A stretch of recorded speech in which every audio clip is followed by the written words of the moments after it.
நெல்லையில சிவமதி அப்படின்ற ஒரு பெண் அவங்கள கொலை பண்ணியிருக்காங்க அப்படின்ட்டு அவங்களுடைய காதலன் ஒரு குற்றச்சாட்டை வச்சிருக்காங்க. சாதி மாதிரி திருமணம் பண்ணா நீங்க சாவடிச்சிருவீங்களா? நீங்களாம் யாரா? நீங்க உங்களுக்கு இந்த தமிழ்நாட்டில் இருக்க விருப்பம் எங்கன்னா போய் சாவுங்கடா. உங்களெல்லாம் எனக்கு அவ்வளோ வருத்தமா இருக்கு தொடர். அவ்வளோ கோபமும் வருத்தமும் என்னை ரொம்ப அந்த விஷயங்கள்லாம் சில விஷயங்கள் கேட்கும் போதெல்லாம் ஒரு பெத்த பொண்ணை ஒரு சாதின்ற ஒரு விஷயத்துக்காக கொள்றோம்னா நீனா மனுஷனா மிருகமா? நீ யார்? நீ செத்துப்போ. உன் பொண்ணு லவ் பண்ணிச்சா நீ செத்துப்போ. அவங்க கல்யாணம் பண்ணவங்க சந்தோஷமா இருப்பாங்க. ஆணவ படகுல நீங்க அந்த அளவு சாதி உனக்கு பெருசா தெரிஞ்சா நீ தூக்கு போட்டு செத்து போடான்னு தான் நான் சொல்லுவேன். நெல்லை மாவட்டம் அப்படின்னு சொல்லும்போது இதுக்கு முன்னாடி கவினோட படுகொலையும் அங்கதான் நடந்துச்சு. அந்த மாவட்டத்தில் தொடர்ந்து ஆணவ கொலைகள் நடக்கிறத நம்மளால பார்க்கும்போது ஏன் பர்டிகுலர்லி அந்த ஒரு மாவட்டத்தில் இந்த மாதிரி விஷயங்கள் நடக்குது? திருநெல்வேலி சுற்றி இருக்கிற அந்த சரௌண்டிங்ல பாத்தீங்கன்னா எல்லாருக்கும் ஒரு ஜாதி கட்சி இருக்கு. ஜாதி பேரினால் அவன் சொந்த சாதி பெருமை பேசுறதுக்குன்னு கட்சி வச்சு நடத்துறான். அந்த சொந்த சாதி பெருமை பேசுறவன் அந்த கட்சியில் இணைஞ்சு இருக்கிறதுனால அவனுக்கு அந்த சாதியை ஊர் அந்த இயக்கம் இருக்குல்ல, அவனை அந்த சாதி கட்டுப்பாட்டுக்குள்ள கொண்டு வருது. அங்க அந்த ஜாதியின் பெயரால இருக்கிற எல்லா கட்சிகளும் ஒழிக்கணும் முதல்ல. அதுதான் முக்கியமான விஷயம். அவனுங்களாலதான் பாதி படுகொலையா அங்க நடக்குது.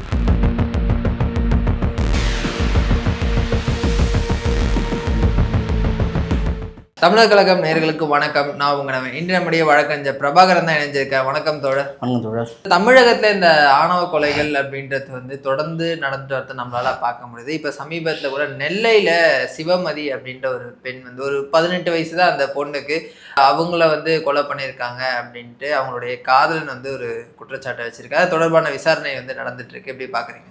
ரொம்ப மன வருத்தத்துக்குரிய ஒரு செய்தியாக தான் பார்க்குறேன். தமிழ்நாட்டில் இது போன்ற சாதிய ஆணவ படைகள் தொடர்ந்து நடந்துக்கிட்டே இருக்குது. இது தமிழ்நாடு அரசு சாதிய ஆணவ கொலைகள் தடுக்க ஒரு தனிச்சட்டை ஏற்ற வேண்டும். தனிச்சட்டை ஏற்றினால் தான் தண்டனைக்கு கடுமையாகும். சின்ன சின்ன விஷயங்கள் எந்த இடத்துல போய் முடியுது பாருங்க. நீங்கள் சாதாரணமாக ஒரு தனிச்சட்டை ஏற்றாத முடியறதுல எத்தனை உயிர்கள் பலி போகுது. இப்போது 19 வயது ஆயிருக்கு. கல்யாணத்துக்கு கிட்டத்தட்ட February 6ஆம் தேதி அவங்களுக்கு கல்யாணம் முடிவாயிருக்கு. இந்த ஒரு சூழ்நிலையில அவங்களோட மனநிலை என்னவா இருந்திருக்கும், அவங்க குடும்பத்தார் என்ன மாதிரி விஷயங்கள் அவங்கள செஞ்சு அவங்கள அந்த தற்கொலைக்கு கொலை செஞ்சிருக்காங்க. குடும்பமா செஞ்சு கொலை செஞ்சிருக்காங்க. அதை தற்கொலைன்னு நாடகம் மாட்டுறாங்க. போஸ்ட்மார்டம் ரிப்போர்ட்ல தூக்கு போட்டுன்ற ஒரு ரிப்போர்ட் வந்திருக்கு.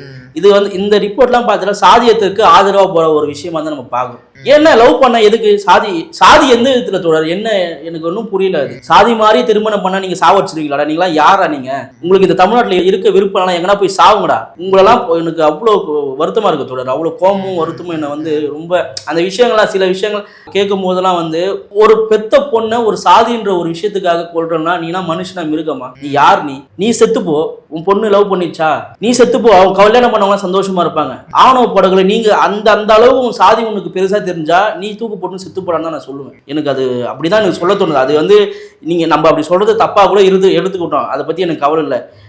காதல் பண்றதுக்கும் சாதி ஒரு காரணமா வச்சு நீ கொலை பண்றன்னா சாகிறதுக்கு தகுதியானவன் நீ மட்டும்தான். வாழறதுக்கு காதல் தான் சாகிறதுக்கா? வாழறதுக்கு தானே காதல் பண்றாங்க. கல்யாணம் பண்ணி போறான் சந்தோஷமா இருப்பாங்க. நீ யாரு? பெத்தவன் தானே. பெண்ணோட விருப்பத்தை தாண்டி சாதின்னா உனக்கு இல்ல. அதுதான் எனக்கும் புரியல. நம்ம இத்தனை வருஷமா அவங்கள எவ்வளோ ஆசையா நீங்க வளர்த்துருப்பீங்க. பல கனவுகள் அந்த பெண் மீது உங்களுக்கு இருந்திருக்கும். அந்த பெண்ணுக்கும் பல கனவுகள்.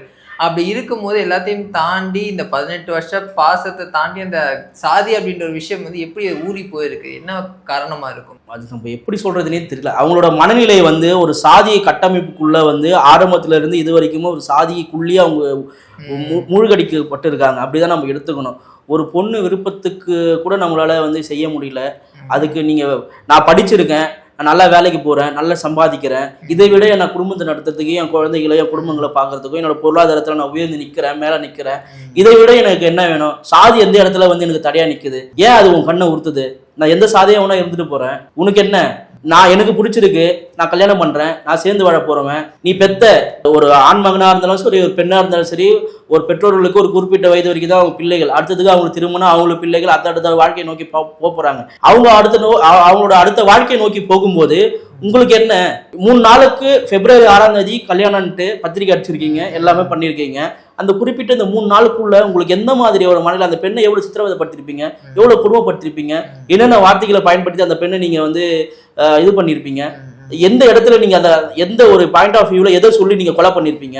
எத்தனை புரட்சியாளர்கள் உருவானாலும் உங்களெல்லாம் மாற்ற முடியலன்றதுதான் மிகப்பெரிய இங்க வருத்தமாவே இருக்கு. பெரியார் போன்ற தலைவர்கள் இந்த சாதிக்கு எதிராக பல போராட்டங்கள் முன்னெடுத்திருக்காங்க. அதன் காரணமாக தான் இன்னைக்கு ஓரளவுக்கு அது குறைஞ்சிருக்கு அப்படின்றத நம்ம கண்கூடா பார்க்க முடியும். அப்படியே இருந்தாலும் கூட ஒரு சில இடங்கள்ல குறிப்பா அந்த நெல்லை மாவட்டம் அப்படின்னு சொல்லும்போது இதுக்கு முன்னாடி கவினோட படுகொலையும் வந்து அங்கதான் நடந்துச்சு. அந்த மாவட்டத்துல தொடர்ந்து இந்த மாதிரியான சாதி பிரச்சனைகள், இந்த மாதிரியான ஆணவ கொலைகள் நடக்கிறத நம்மளால பார்க்க முடியுது. ஏன் பர்டிகுலர்லி அந்த ஒரு மாவட்டத்துல இந்த மாதிரி விஷயங்கள் நடக்குது? தமிழ்நாட்டில் வந்து திருநெல்வேலி மாவட்டம் நீங்கள் சொல்கிற மாதிரி அதிகப்படியான சாதிய படுகொலைகள் வந்து அங்கே தான் நடந்துட்டு இருக்கு. ஏன் அங்கே அது மாதிரி நடக்குதுன்னா, அங்கே வந்து சிறிய சிறிய ஜாதி அமைப்புகள் சின்ன சின்ன கட்சிகளை வச்சு நடத்திட்டு இருக்காங்க. ஏக்கள் வச்சு எல்லாமே வந்து ஜாதிகள் அடிப்படையில் தான் வச்சுருக்காங்க. அவன் அங்கே இருக்கிற திருநெல்வேலி சுற்றி இருக்கிற அந்த சரௌண்டிங்கில் பார்த்தீங்கன்னா எல்லாருக்கும் ஒரு ஜாதி கட்சி இருக்குது. எல்லாரும் வந்து ஒரு ஜாதிய பேருனால ஒரு இயக்கத்தை வச்சு நடத்துகிறாங்க.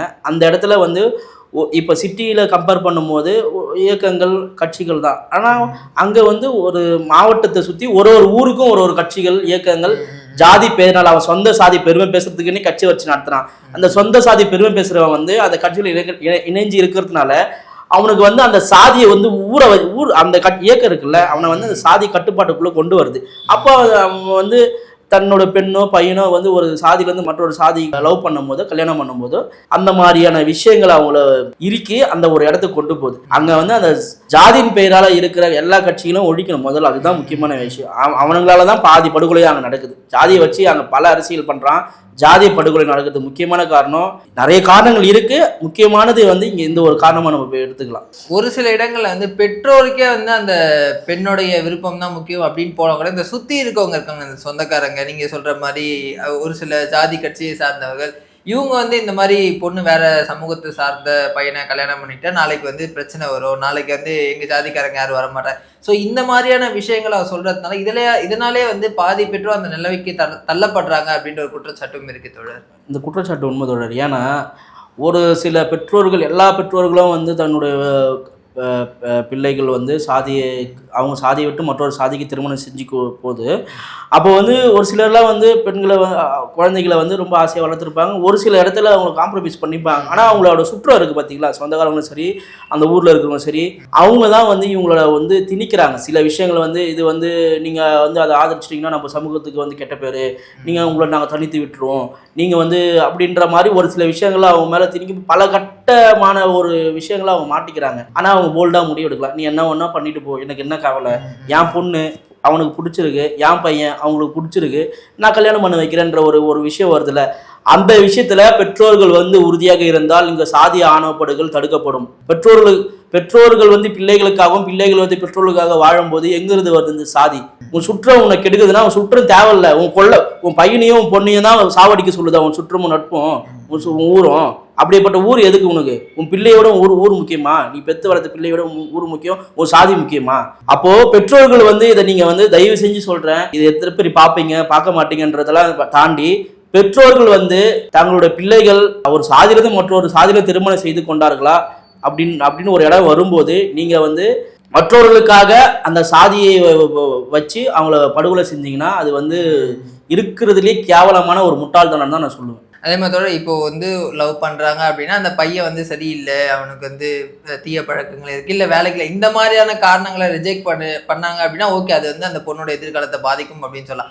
ஆனா அந்த பையன் நல்லா படிச்சிருக்கான், நல்லா வேலைக்கு போறான், நல்லா சம்பாதிக்கிறான்னும் போது எல்லாமே இருக்கு, அவன் வந்து அந்த பொண்ணை வச்சு வாழ்றதுக்கான எல்லா தகுதியும் இருக்கும் போது அந்த சாதி அப்படின்ற ஒரு விஷயம் வந்து எங்க வருது அப்படின்றது தான் எனக்குமே இது. ஒரு அந்த அவேர்னஸ் இல்லையே ப்ரோங்க, பெரிய அது நம்ம அவேர்னஸ் இல்லைன்னா நம்ம எடுத்துக்க முடியாது.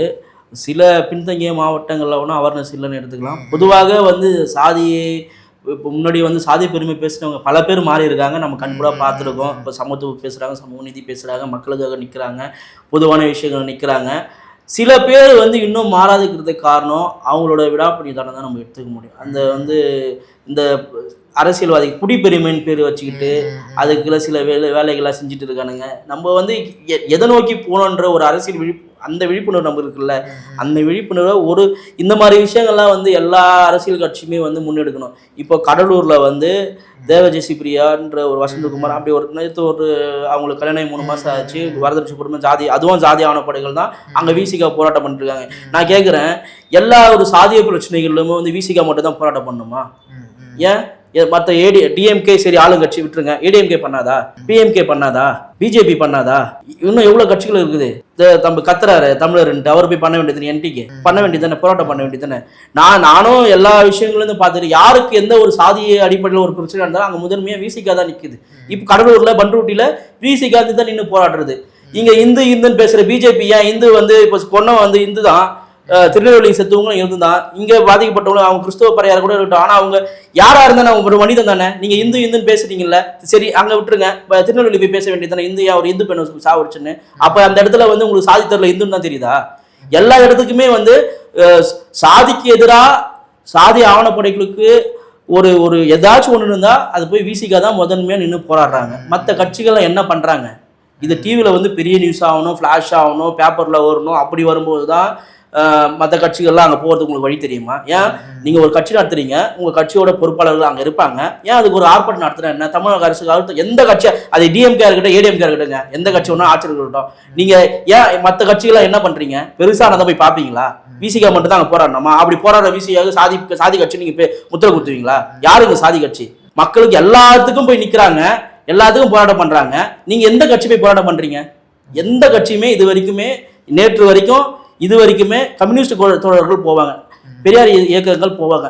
இங்க ஆளும் கட்சி இந்த கூட்டணியில் இருக்காங்க பத்தியா, பெரும்பான்மை கூட்டணியில் இணைந்து இருக்கிறாங்க பார்த்தீங்களா, அவங்க ஏதாச்சும் போய் போராட்டம் பண்ணி நீங்க பாத்துருக்கீங்களா? இது வரைக்குமே இருக்காது. விசிகா தான் அங்க முதன்மையா நிற்கும். அப்படிப்பட்ட விசிகாவுக்கு இங்க வந்து நம்ம வந்து அந்த விசிகாவை வந்து நம்ம ஒரு இடத்துல வந்து இந்த மக்கள் வந்து வச்சிருக்காங்க. இல்ல ஒரு ஜாதி சார்ந்த கட்சி அப்படின்ற ஒரு பிம்பம் வந்து விசிகா மேல இருக்கிறது இப்பெல்லாம் இல்ல தொடர். ஆனா அது இல்ல வந்து முயற்சி பலதரப்பட்ட முயற்சிகள் எடுத்து இப்போ ஒரு விசிகா ஒரு எல்லாருக்குமான பொதுவான கட்சியா வந்து நின்றுச்சு.